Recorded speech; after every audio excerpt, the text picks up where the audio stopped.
Good afternoon, ladies and gentlemen. It is 2 o'clock on March 17th, 2021. Clerk, call a roll. Representatives Cochran, Cooper, Darby, Doggett, Hardaway, Halsey, Hurt, Potts, Reedy, Rudder, Shaw, Todd, Travis, Wright, Vice Chairman Drills, Chairman Halford. Here. Mr. Chairman, you have a quorum. Thank you, Clerk. I think I failed to mention that this is the House Agriculture and Natural Resources Committee, so for the record, I have done that. A little housekeeping here. House Bill 227, which is, I believe, third on our calendar, has been rolled 1 week. Anyone with special orders today? Anyone, personal orders? Anyone? Comments, statements? Seeing none, we will move right into our calendar. First bill on the calendar is House Bill 517 by Representative Gant. Representative Gant, you are recognized. I don't believe we have an amendment here. Is that correct? That is correct. Thank you, Mr. Chairman. This bill was brought to me by the Mayor of Fayette County and the Chairman of the Chickasaw Basin Authority. In a recent sunset review of the Chickasaw Basin Authority, it was questioned whether Fayette County should be a member of this board despite Fayette County's participation for the past 30 years.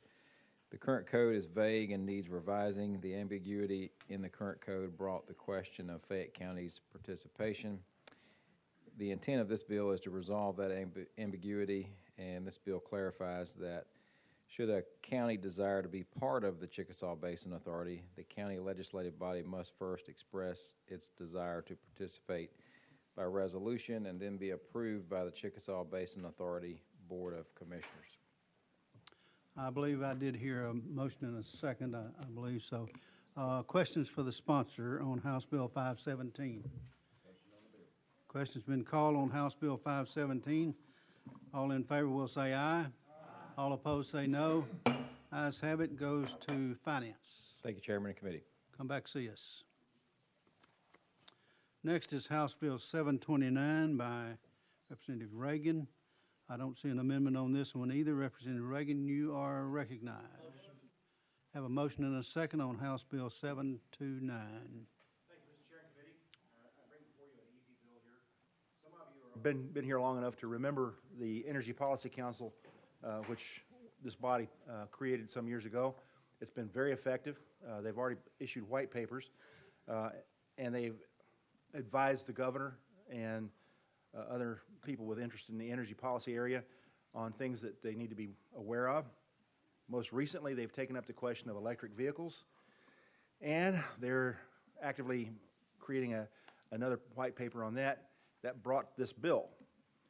It turns out that the public utilities people think that they need to have a seat at the table when we're talking about charging electric vehicles. So all this bill does is add them to the Energy Policy Council so that they can make their contributions. And with that explanation, I will stand ready to answer questions. Ladies and gentlemen, you have heard an explanation of House Bill 729. Anyone with questions for the sponsor? Question's been called on the bill. We are voting on House Bill 729 to go to GovOps. All in favor will say aye. All opposed say no. Ayes have it. Thank you, Mr. Chairman and Committee. That brings us to 227, which was rolled. And next on our calendar is House Bill 203 by Representative Jernigan. Representative Jernigan, you are recognized. Do I have a motion and a second on the bill? We do have a motion and a second. I believe we have an amendment here. Is that right, Darren? We do. We have 4635. Got to get a motion and amendment on, second on the amendment. You may proceed, sir, on House Amendment 4635. Thank you, Chairman. Chairman, this amendment was added in sub. I consider it a friendly amendment. We deleted the language from 9 p.m. to 9 a.m. to go to 11 p.m. and to 7 a.m., which is curfew. And that made sense to me. So that's the amendment, and I'd like to add it to the bill if I could. Question, I'm sorry. Questions for the sponsor on the amendment 4635? Question's been called on the amendment. All in favor will say aye. All opposed say no. Ayes have it. That brings us back to House Bill 203 as amended. You are recognized for any statements you'd like to make. Thank you, Chairman. Members, just briefly, I'm going to tell you the genesis why I brought this bill. I have two lakes in my district, Old Hickory Lake and Percy Priest Lake. And ever since I've been in the House in 2012, I started getting phone calls and complaints every summer for what's called party coves, which is, I think, is pretty much in every lake. And what would happen is that they would call me up and say, waking up in the middle of the night, and it's usually from stereo bass, and they could hear it from within their homes. And I tried, I would call the local police, in this case Metro, and they could not give tickets on the lake, obviously. TWRA could not give local Metro tickets. I even did a joint operation one time to where Metro was with TWRA. They went out on the boat, and they did give some tickets, but that's an expensive operation to give $50 tickets. So finally, Senator Hale and I came up with an idea of creating what's called a quiet zone to give TWRA the authority to create these zones. And so what this bill would do was create zones from, as amended, 11 p.m. to 7 a.m. If a quiet zone is established, a person shall not operate any audio emitting device, so it's audio only, other than a device of a signal of an emergency, at a volume level that can be heard within a residential structure located adjacent to the water. So we're really limited it down to, in the middle of the night, very loud music being heard within inside a home. So that's what the bill does. I would be happy to answer any questions, and I'm just trying to give some relief to some people trying to get some sleep. Oh. Questions for the sponsor on the bill? Representative Cochran. Oh. You want to go to me first? Well, we might want to do this first. We have somebody that wants, from the audience that wants to speak. Why don't we go out of session sure. and let that happen, and then we'll go to questions. So we'll stand out of order right now. Mr. Richardson, would you like to come forward, please?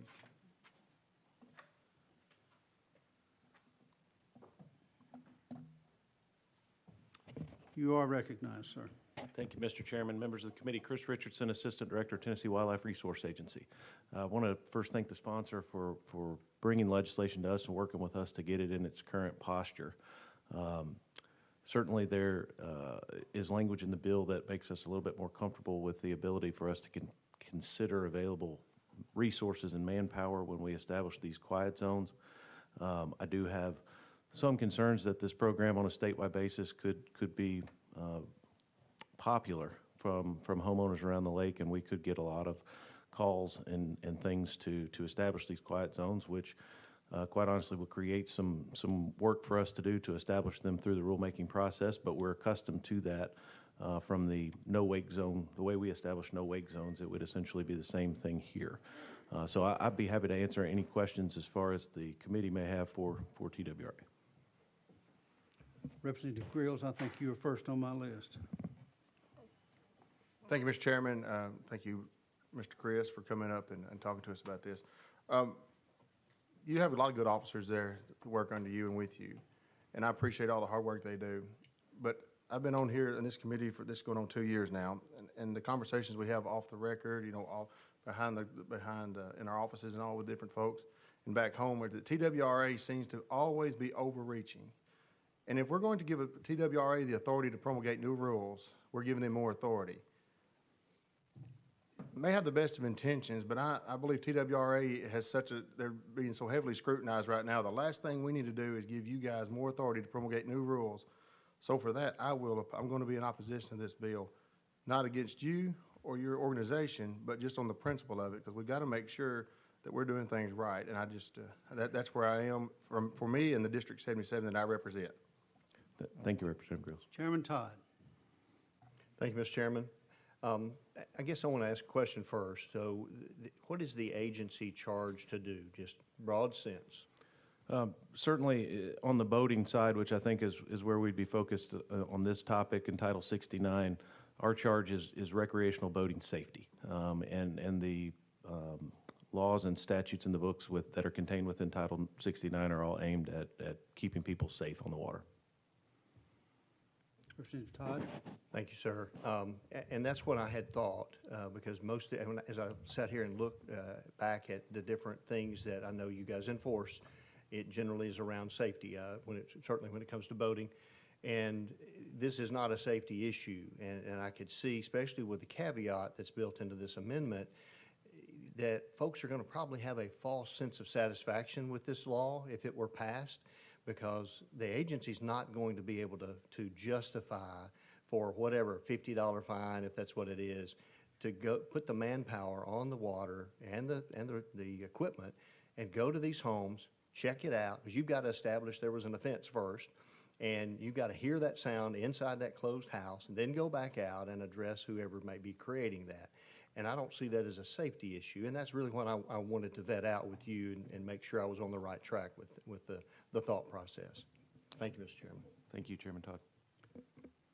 Representative Todd, are you finished? Representative Cochran? Thank you, Mr. Chairman. And Mr. Richardson, my question was kind of along that same line. I know, just from a local government standpoint, noise ordinances are really tough to enforce. And they're really hard to prove. And so that was my thinking as well. What would be the logistics of enforcing that from TWRA? Because the assumption is, do you come to the scene in a boat, then you've got to go into the home, get back on the boat, and then enforce that on the water. I was just kind of thinking through the steps of that. And again, even on dry land, a noise ordinance is extremely hard to prove and to enforce. And I was just going to get your thoughts about that as well. Thank you, Representative Mr. Cochran. Richardson? Thank you, Chairman. Certainly, any regulation could have its challenges, but I agree that in this situation, it's kind of a new realm for us, and in the sense that we do get significant authority to make rules. We're going to have to figure out the best way to craft those rules that make things the easiestly enforceable. But certainly the provisions that require the sound to be loud enough, as you all know, if you've been on the water, you can hear voices across water for hundreds of yards, even speaking in a normal conversational volume. And so it was important to us in working with the sponsor to create some level of noise that is substantial enough, and certainly we worked with him to come to the idea that it has to be audible from within one of these residences. But that is going to be challenging, because anytime you're talking about a misdemeanor infraction with a law enforcement officer, they have to actually perceive that in order to issue those citations. So in some sense, I think we would have to be within the house to hear the sound firsthand to then be able to go act on a ticket, which certainly could prove to be somewhat challenging from a administration standpoint. Representative Cochran? Representative Travis? Thank you, Mr. Chairman. And Chris, I agree with you 100%. On my boat, I have a tower with JBL speakers on it. I have, I think, 4 up top and like 6 in the bottom. And if I just turn that up a little bit, just to hear it in the boat, over water, you can hear it down the hall. Just at a normal, because it carries that much over water. So that's, if a person is out on the dock, on their porch, does that consist of, they will be able to hear that noise? But then again, I appreciate going from 11 to 7, because I'm not going to be out on the lake at 11 o'clock at night. Mr. Richardson? Certainly, Representative Travis. I think the intent of the bill and the language of the bill requires that the sound be audible from within the structure. So I don't believe, the way I read it, I don't believe somebody outside on a porch or on a deck, them being able to hear the music would constitute a violation. It would have to be from inside the walls of that house. Representative Travis? But, and I agree again, because at my home right now, that I sit on a hill and I'm high, and there's a restaurant 1.5 miles away from me across the water, and I can hear their music inside my house at night. It's not a lot, but I can still hear it. It certainly is a challenging situation in just the way sound does carry over water, and those folks that live on the lake certainly are exposed to kind of more sounds and more noise than if they weren't on the water, sir. Representative Travis? Representative Wright. Thank you, Mr. Chairman. A couple of questions here. One, building back on fellow representative's questions a moment ago about perceiving the noise. The way I see this written, it's not very technical, and noise ordinance right now is fairly technical at boundary lines, using special equipment, and being able to measure if you're going to take something to court or in front of a judge to get $50. We're going to have what may turn out to be a fairly significant investment to be able to prove that one agent or one law enforcement person might be different from another in their ability to perceive the level of the sound, the dB, which is probably what's written in the noise ordinance. So not seeing that here, it gives me cause on one point.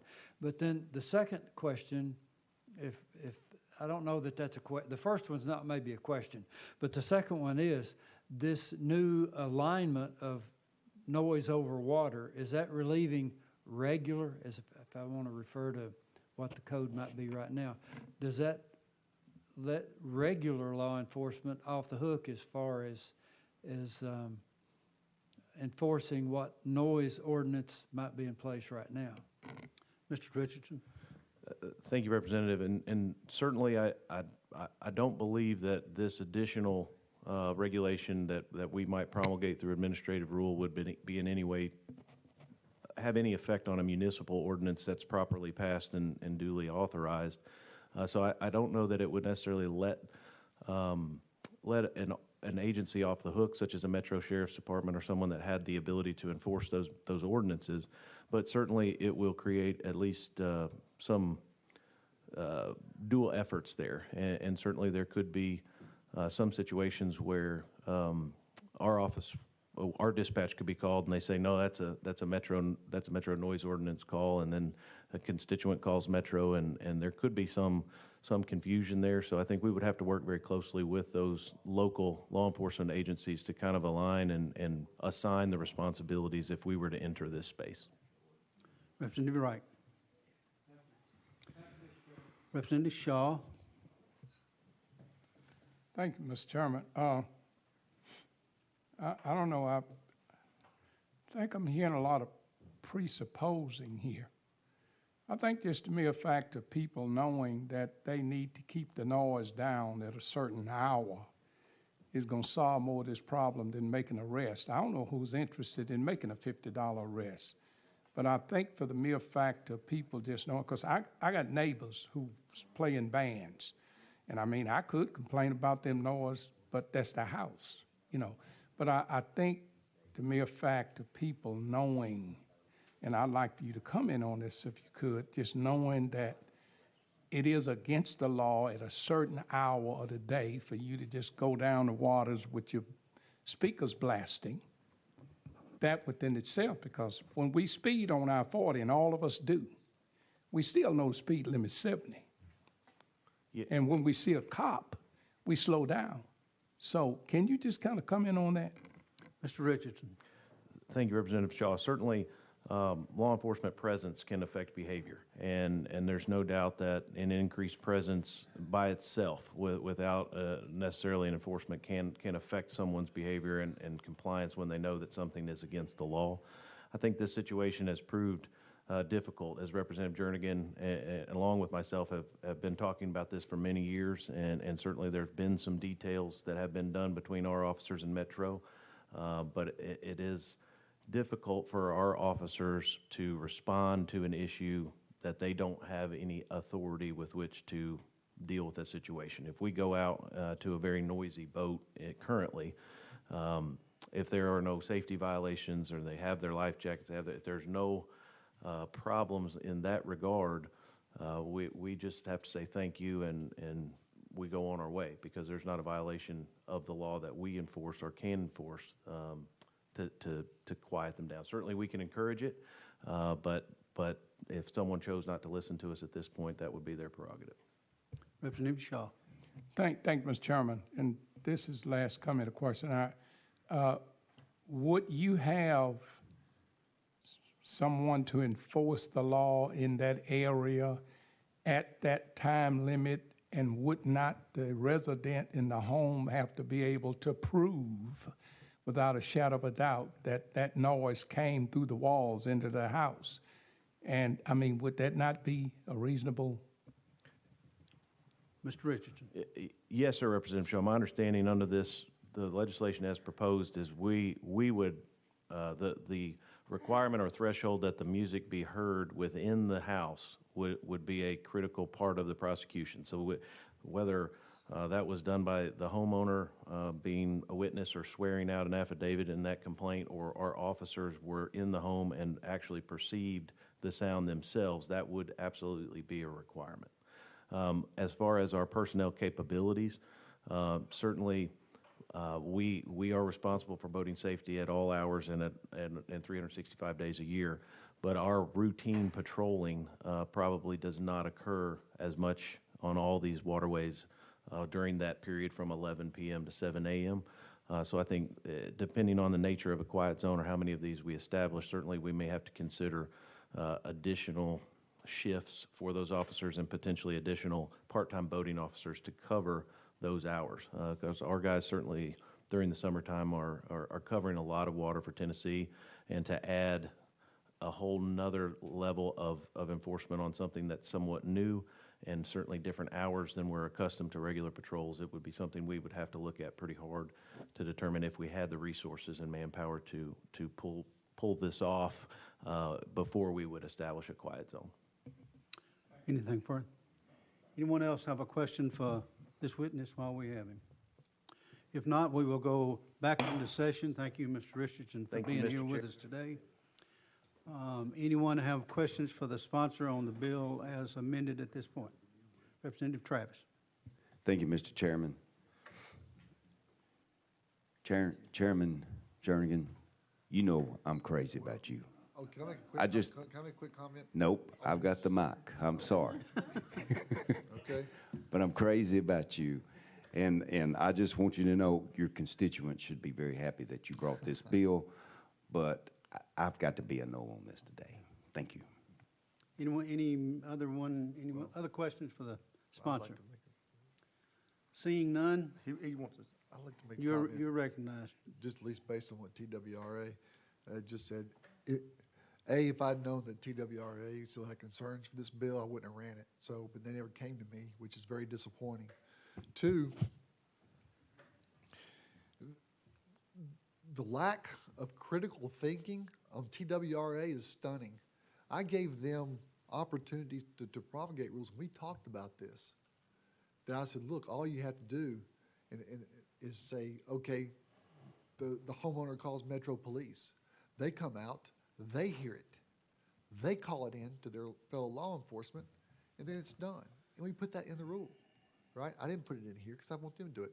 We talked about buoys. We talked about signs. Just putting it in the maps that it's a quiet zone would deter people from going there, like putting up a speed limit, right? I was giving them authority to create all of this, and then I found out now that they still had concerns, which it's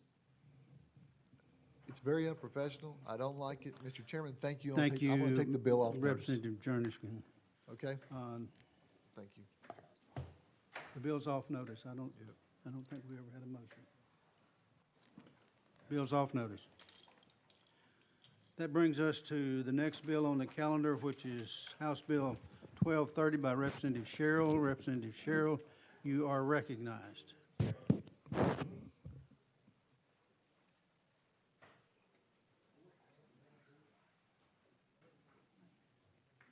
I don't believe we have an amendment on this bill. I need a motion and a second on House Bill 1230. I don't think my mic was on there. I did now. May I say something before we get into the bill to the chairman and members? You're real quick? recognized. Dr. Kumar come in my office a while ago, and he said he got a bill through because he had his green coat on. And I just thought if it's all right to let y'all know I got my green tie on, if it'd help me with my bill. So I'd appreciate it very much. Okay. No problem, no problem. You are recognized, sir, on House Bill 1230. Thank you, Chairman and members. Appreciate y'all very much for your time. This bill here, House Bill 1230, is try to help some of our disabled people that authorizes Tennessee residents who suffered an amputation of 75% or more of the lower limb to obtain a permanent sport combination with hunting and fishing license for a one-time payment of $10. So appreciate you very much on it. Question for the sponsor on House Bill 1230. Seeing none, are you ready to vote? We'll be voting to send House Bill 1230 to Finance. All in favor will say aye. All opposed say no. Thank you, sir, for being here. Thank you, Chairman and members. And I believe last but not least on our calendar is House Bill 1144 by Representative Grills. Is this okay right here? You can stay right there. Thank you, Mr. Chairman. I want to make the note that that was not a John Deere green tie. That's true, it was not. And for the Ag Committee, it ought to be John Deere green. I believe we have an amendment on this bill. I would entertain a motion on the amendment. Have a motion and a second on the amendment. You are free to explain the minimum. 4416? 4416. Hold on, it clarifies the system of incentives. That just puts just a phrase, system of incentives, to, it's a short amendment, just for clarification. Questions for the sponsor on the amendment? Representative Shaw. Explain the amendment. You explained it, but I didn't get that explanation. Okay, well, ultimately what this bill does, it's from the Tennessee Home Builders Association that want to encourage TDEC to create a market-based incentives for specific wastewater permits. And it put the word system of incentives to include regulatory flexibility, recognizing increased environmental performance and enhanced water quality under specified permitted activities through permit conditions pursuant to duly promulgated rules. Representative Shaw. Questions for the sponsor on the bill as amended? Question's been called on House Bill 1144. All in favor will say aye. I'm sorry, on the amendment. We're on the amendment. We're voting on Amendment 4416. All in favor will say aye. Aye. All opposed say no. We're back on the bill as amended. Questions for the sponsor on the bill as amended? Seeing none, we're voting on House Bill 1144 to go to GovOps. All in favor say aye. All opposed say no. Ayes have it. Ladies and gentlemen, that finishes our calendar for today. I would entertain a motion to adjourn. I'm sorry. Representative Todd, you are recognized. Thank you, Mr. Chairman. I just wanted to announce that the final calendar for the Ag and Natural Resources Subcommittee will be on Tuesday, March 30th. The deadline for bills to be put on notice to be heard this year will be Wednesday, March 24th at 3:30 p.m. Thank you, Mr. Chairman. You're welcome, sir. Now, we're finished, I think, for good, so we stand adjourned. Guess who just came in? Guess who just came in?